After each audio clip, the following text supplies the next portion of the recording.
Well, hope for democracy in Maldives rises as the opposition leader Ibrahim Mohammed Saleh leads in the island nation's third ever multi-party presidential elections. Saleh is leading with 58.3% of the votes, with nearly 92% of the ballots having been counted. Saleh is leading with a 15% margin over the incumbent president Abdullah Yameen. Claiming victory in the election, Saleh has called the announcement a moment of happiness, hope and history for the nation.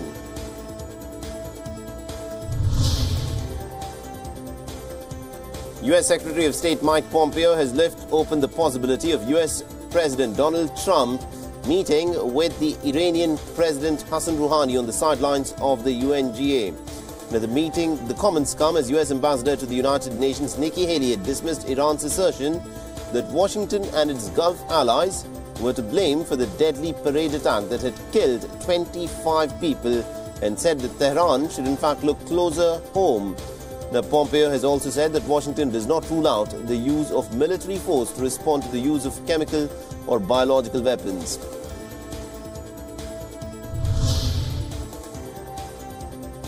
In an interview with the news channel, U.S. Secretary of State Mike Pompeo has also said that the United States will win its trade war with China.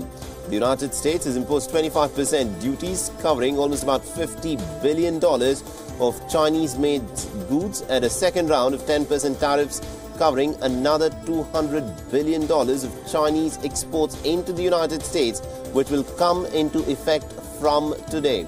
Now, the latter rate will in fact jump to 25% by the end of November later this year, and Trump has threatened a third round of tariffs on the remaining $267 billion worth of goods, which would bring all of China's exports to the United States under the new tariff regime.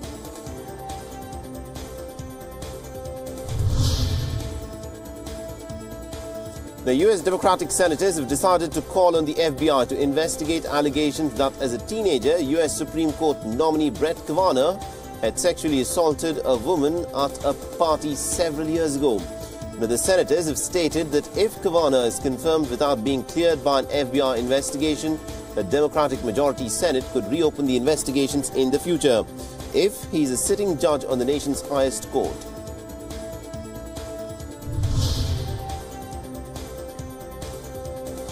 As a Pennsylvania court prepares to hold a sentence hearing for comedian Bill Cosby on charges of drugging and sexually assaulting a former friend, two of his accusers called in the court to impose the maximum sentence and for them to be allowed to testify. Bill Cosby, once the beloved star of the 1980s television comedy The Cosby Show, faces accusations from dozens of women stretching over several decades.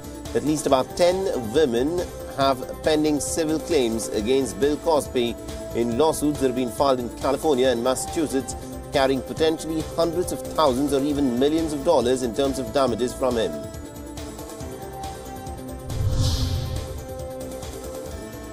German Chancellor Angela Merkel's ruling coalition has agreed on a solution to a crisis over the future of Germany's scandal-tainted spy master that has threatened their alliance.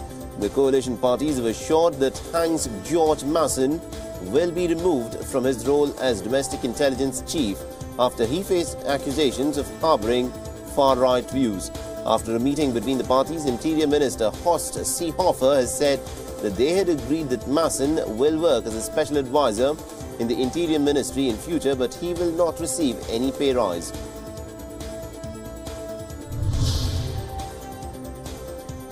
The Nicaraguan President Daniel Ortega has reiterated that his government will not hold early elections in the country, months after almost 300 people were killed in weeks of clashes stemming from a government clampdown on protests. The Nicaragua's main business lobby and other groups had urged Ortega to bring forward the country's next elections set for 2021 to help it emerge from the crisis. But Ortega has rejected the notion, repeatedly speaking at a rally in Managua. He told supporters that just as we had to wait for 18 years to win the elections, the opposition will have to wait at least until 2021.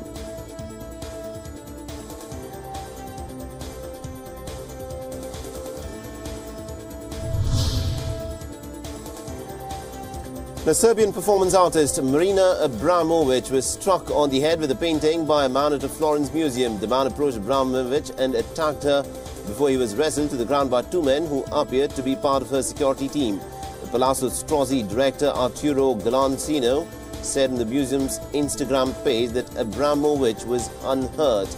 He also added that Abramovic wished to speak to the man to ask him as to why he had committed the act.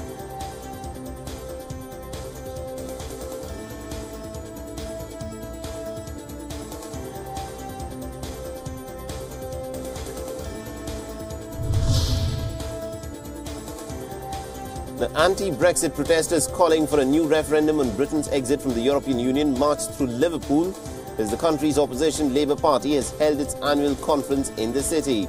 Now, earlier in the day, opposition leader Jeremy Corbyn had said that he will prefer a general election to a second vote. Now, Corbyn has so far resisted calls to back a people's vote or new referendum on the decision to quit the European Union. Britain is to exit the European Union by the end of March next year.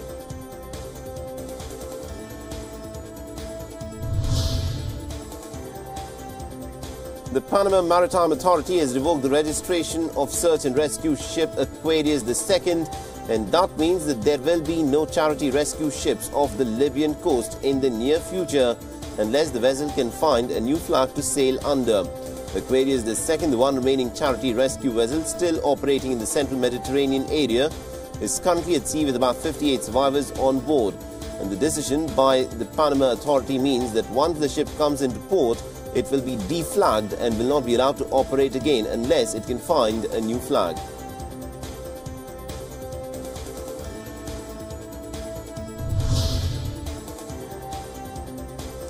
Pope Francis visited a memorial marking the darkest period of Lithuania's history and paid tribute to the victims of murder and deportation by the Soviet KGB. The pontiff paid an emotional visit to the Museum of Occupations and Freedom Fights, a former KGB basement jail where Lithuanians who were considered enemies of the Soviet Union were either executed or tortured before being sent to labor camps in Siberia.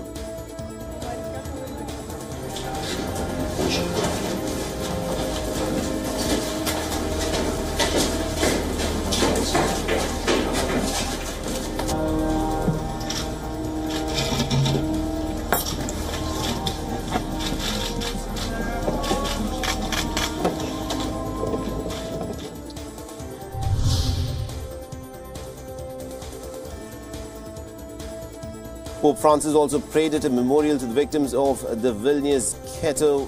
Fania Brankovskaya, one of the ghetto's few survivors, was present during his prayers and said that it was a sign of his moral support for the survivors against the Holocaust deniers.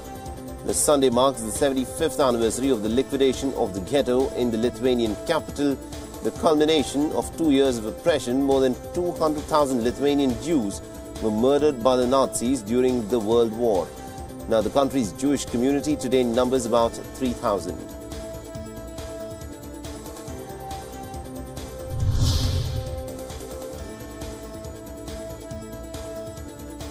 China's Catholic Church has reaffirmed its loyalty to the country's ruling Communist Party while welcoming a landmark deal that was struck with the Vatican on appointing new bishops. The Vatican has signed an agreement giving it a long-desired and also a decisive say in the appointment of bishops in China. China's around 12 million Catholics have been split between an underground church swearing loyalty to the Vatican and the state-supervised Catholic Patriotic Association.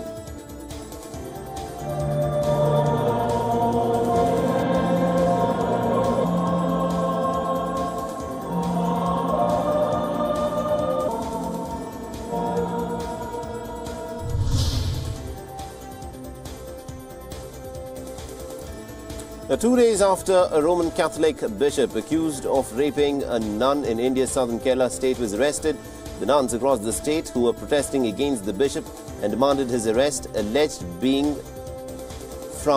not being allowed from performing their religious duties. The accused Franco Munakal was arrested on Friday after being interrogated for 3 days. Protesters and supporters of the victim celebrated the bishop's arrest by distributing sweets as well.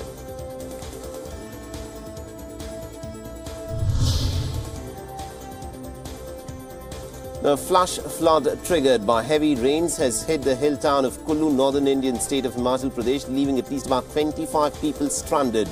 Kullu's deputy commissioner has said that authorities were in fact working to evacuate people and that a helicopter will now be deployed to rescue those who are stranded.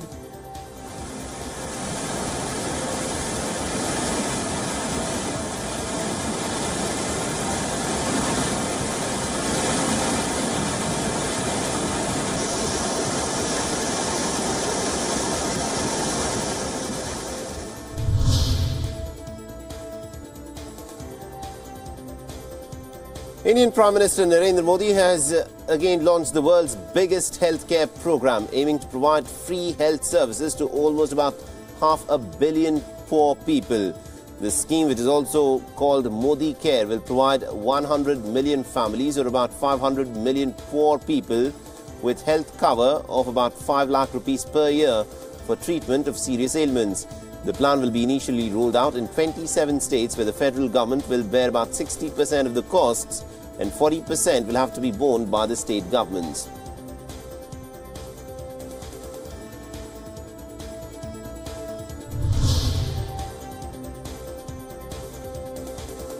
The fishermen in the southern Indian city of Rameshwaram held protests against some illegal shrimp farms in the area, which are the major polluting agents of groundwater. Fishermen also complained that shrimp aquaculture had turned their groundwater salty over the years and it also rendered all their drinking water sources unusable. Shrimp farming is a booming business in the southern Indian state of Tamil Nadu, but has resulted in soil and water pollution and of the depleting levels of groundwater.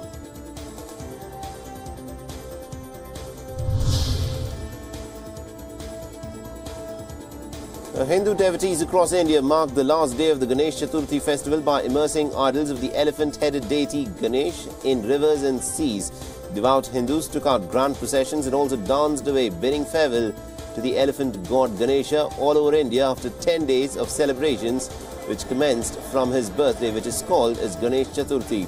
The immersion ceremony, which is known as Visarjan, signifies divine entities returning to their abodes after being the guests of the devotees on the occasion of Ganesh Chaturthi.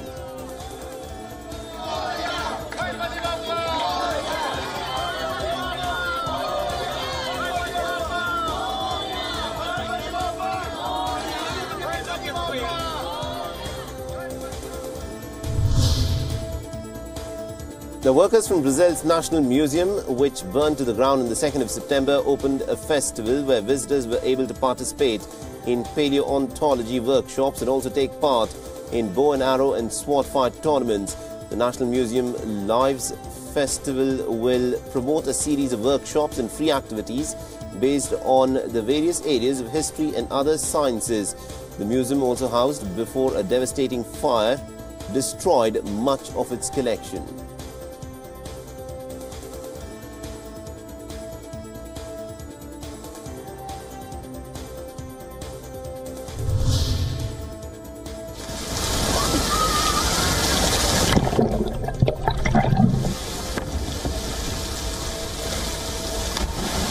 Britain's Gary Hunt and Australia's Rhiannon Efland secured the World Series cliff diving titles with wins in the final leg of the series in southern Italy.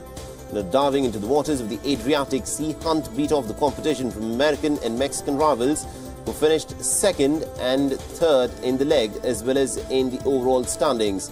Efland meanwhile won the title ahead of Mexico's Adriana Jimenez, who only just managed to secure a fourth position in the Italy leg.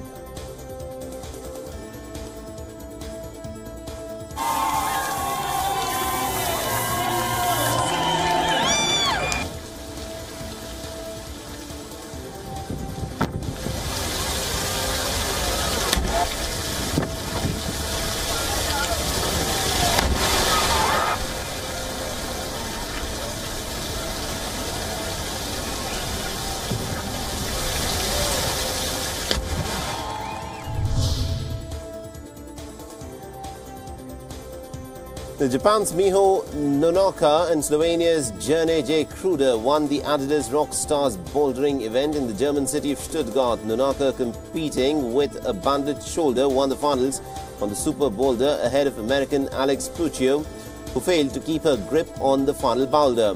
The men's finale saw Slovenian Jerne Kruder pip South Korea's Jong Won Chon, a five-time finalist, with a straightforward climb to the top.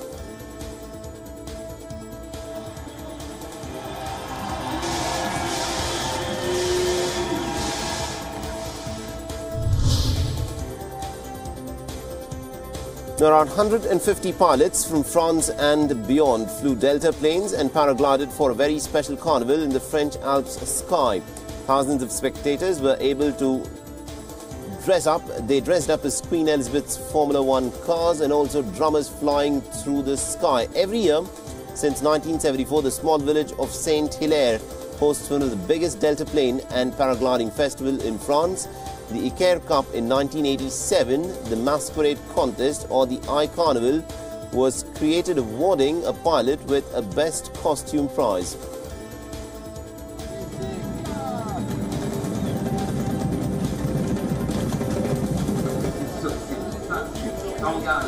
A sponsorisé Francis Hellman pendant de nombreuses années.